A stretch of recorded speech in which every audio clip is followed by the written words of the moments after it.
Mood में नहीं आ रही, सॉरी। हाँ कोई बात। थोड़ी देर ऑफ करेंगे, ये मुझे 2 मिनट दे दे, प्रैक्टिस करके इंटरव्यू कर। हाँ। ये बंद कर दे जरा 2 मिनट प्लीज। हाँ ना एडिट होंगी ना सारी चीजें। हाँ कोई बात नहीं। Okay. ये था ना, मुझसे सॉरी, पानी दीजिए। I am so sorry. हाँ कोई इशू नहीं, ये ले, ये कर लेंगे, इधर से शुरू कर। अस्सलाम वालेकुम नाज़रीन, आप देख रहे हैं ZH एंटरटेनमेंट। मैं हूं ज़हीर अहमद। नाज़रीन, मीरा का वायरल क्लिप जो कि इरशाद भट्टी साहब के साथ है वो टॉक ऑफ द टाउन है। मीरा जी ने जो इंटरव्यू दिया है उसके हवाले से जिस तरह वो उठ के जा रही हैं उसके ऊपर सारी जो फनकार बरदरी है, जो हमारे आर्टिस्ट हैं उनके रद्दमल भी आ रहे हैं, जो प्रोड्यूसर्स वगैरह हैं उनके रद्दमल भी आ रहे हैं, जिसमें अतीका उडूस, मीना अहमद, जॉन रैम्बो, राशिद ख्वाजा साहब और भी काफ़ी सारे प्रोड्यूसर भी शामिल हैं और काफ़ी सारे साहिबा वगैरह ने भी इसके ऊपर रद्दमल दिया है। इस हवाले से कसूर किसका है, क्या नहीं होना चाहिए था, मीरा के लिए लर्निंग क्या है और इरशाद भट्टी ने कहाँ पे उन्होंने ज़्यादती की है, इसके ऊपर ज़रा बात करते हैं। सबसे पहले तो ये इंटरव्यू शुरू हुआ और उन्होंने बताया कि 3 से 4 अटैम्प्ट्स इसकी हमने की और किस तरीके से इंटरव्यू जो था वो चलता रहा। कुछ इंटरव्यू एक जगह पे हुआ, कुछ दूसरी जगह पे हुआ।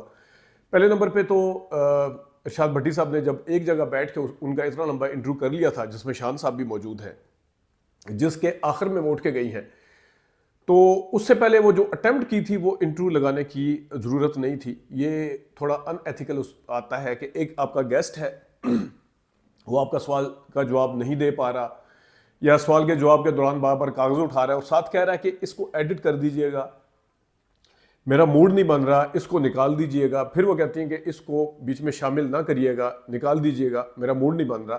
तो ये सारा कुछ जो है इसको बीच में डालना ये बिल्कुल अनएथिकल है। ये उनकी किसी गेस्ट की इजाज़त के बगैर इस चीज़ को बीच में शामिल करना, और क्योंकि आप ज़ाहिर है उनके हम अक्सर सियासतदानों के इंटरव्यू भी देखते हैं, इरशाद भट्टी साहब से कोई पूछे, वो सियासतदानों को के साथ भी इंगेज करते हैं, तो क्या वो किसी सियासतदान का इंटरव्यू ऐसे डाल सकते थे कि अगर वो बार बार कागज़ उठा रहे हैं या रुक रहे हैं या वो कह रहे हैं ठहरे इसको काट दीजिएगा, इसको एडिट कर दीजिएगा, क्या उनकी ऐसी मजाल होती कि जनाब उस चीज़ को वो डाल देते दोबारा से? क्या मीरा जो है या इस तरह के दूसरे आर्टिस्ट इतने आसान टारगेट हैं कि उनको जिस मर्जी तरीके से टारगेट कर लिया जाए?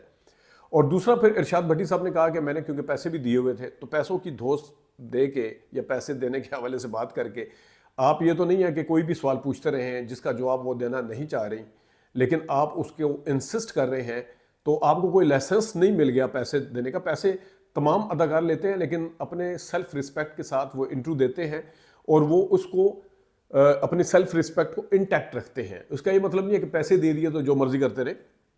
वो पैसे, और वैसे भी जो आर्टिस्ट हैं वो इंटरव्यू देने के, अपेयर होने के पैसे लेते हैं। और साथ ये कहना इरशाद भट्टी साहब ने जो वजाहत दी बाद में अपनी वीडियो में कि जनाब अगर मीरा मुझसे कहती कि आपको बुरा लगा तो मैं माफ़ी मांग लेता, कि यार आपको बुरा लगा, आपको नज़र नहीं आया, आपको बार बार नज़र नहीं आया कि वो उठ रही हैं, वो कह रही है मैं साइको के लिए हमें बात करने के लिए आई हूँ, हमने अच्छी खासी बात कर ली है, आप क्या कह रहे हैं, आप ये बात क्यों कर रहे हैं, ये किसी और टाइम के लिए रख लें, मैं इस पर बात नहीं करना चाहती। उन्होंने अगरचे बहुत कूल होके इस चीज़ को रिस्पॉन्ड किया, कहीं पे वो गुस्से में नहीं आई, लूज़ नहीं खेली कहीं पे। हालांकि वो पूरे इंटरव्यू के दौरान उनका डिस्कनेक्ट था उनके माइंड के अंदर, लेकिन उन्होंने इस सिचुएशन को तो बड़े ऐसे तरीके से हैंडल किया। यही वजह है कि इरशाद भट्टी साहब, आप कह रहे हैं कि उनको अगर बुरा लगा आप माफ़ी मांग लेंगे, मैं उनसे पूछूंगा तो उन बताऊंगा तो पूछूंगा। तो जिस टाइम वो माइक उतारी थी उस टाइम आपको पता नहीं लगा कि उनको बुरा लगा? उनको बुरा लगा तो माइक उतारा ना उन्होंने। जिस टाइम वो खड़ी हो रही थी उस टाइम आपको पता नहीं चला कि आपको बुरा लगा? आपको नहीं पता चला कि बुरा लगा उनको? तो उस टाइम तो वो बार बार इस चीज़ के ऊपर आप इंसिस्ट कर रहे थे कि आप अतीकुर रहमान का जवाब नहीं देंगी, आप नवीद का जवाब नहीं देंगी, आप अतीकुर रहमान का जवाब नहीं देंगी, इस चीज़ के ऊपर आप इंसिस्ट कर रहे थे। उस टाइम आपको ये नज़र नहीं आ रहा था कि इनको बुरा लग रहा है और ये उठ के जा रही हैं। अब जो आप कह रहे हैं कि बुरा लगा तो उठ के, तो ये एक बात है कि इसको देखा जाना चाहिए था। मीरा साहिबा, आपको लर्न करना चाहिए अपनी जो साथी कोलीग्स हैं, या तो वो इंटरव्यू देती हैं ठीक तरीके से या फिर वो दूर रहती हैं। साइमा साहबा, मैं नहीं कहता कि वो इंटरव्यू नहीं दे सकती होंगी, वो दे सकती होंगी, लेकिन देखें उन्होंने इंटरव्यू न दे के क्या कमाया है कि जब उनका इंटरव्यू इस तरह का कोई सामने नहीं आता, या उनकी मैं मिसाल इसलिए दे रहा हूँ क्योंकि वो नहीं आती हैं सामने। इसके बावजूद भी वो उनके बारे में क्या डिस्कस होता है कि मैं मंटो नहीं हूँ, उन्होंने जनाब साहब ये किया, इस तरह सौंफ खाई, क्या सीन था, कितना ज़बरदस्त उन्होंने दिया, कितना ज़बरदस्त टेक दिया, मजाजन में उन्होंने कैसे काम कर दिया। ये चीज़ें डिस्कस होती हैं जिस वक्त आप गैर ज़रूरी तौर पर सामने नहीं आते और अपना मजाक नहीं उड़वाते।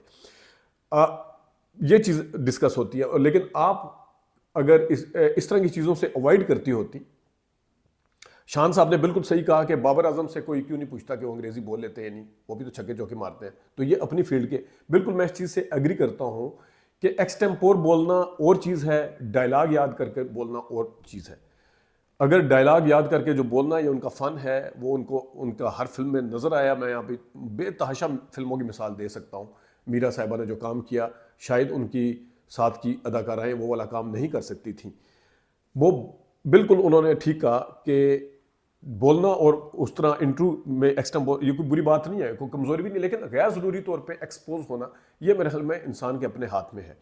मीरा साहिबा ने अंग्रेज़ी के हवाले से, फिर वो फराज साहब के साथ बैठ के फिर अंग्रेज़ी का जो हवाले से बातें करने का खुद मौका दिया, इससे अवॉइड किया जा सकता था।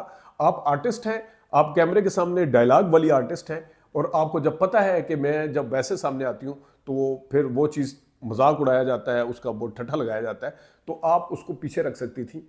आप उसको बड़े प्लान तरीके से आगे, साइमा साहबा आई एम श्योर कि अगर वो इंटरव्यू देने पे आए, वो सबको पीछे भी छोड़ सकती हैं, वो उनकी आदत नहीं है इंटरव्यू देने की, वो इस तरह की बललियाँ भी नहीं मारेंगी। लेकिन आपको आपके अपने हाथ में, इतनी अच्छी आपने फिल्म की है, आई एम श्योर कि उसके अंदर बाजी में मुझे इनका किरदार बहुत अच्छा लगा था, मीरा का, मुझे खिलौना में इनका किरदार बहुत अच्छा लगा, और अब ये साइको के हवाले से भी जिस तरीके से बता रही हैं और जिस तरीके से हमने देखा है और जिस तरीके से वो बिहेव भी कर रही हैं, तो हो सकता है कि वो अभी भी करैक्टर में हो, इसमें वो नहीं है। तो या तो मीरा है ही इस तरह की जिस तरह का उनको किरदार दे दिया गया है, तो या फिर वो किरदार के अंदर हैं। ये दो मुख्तलिफ चीज़ें हैं।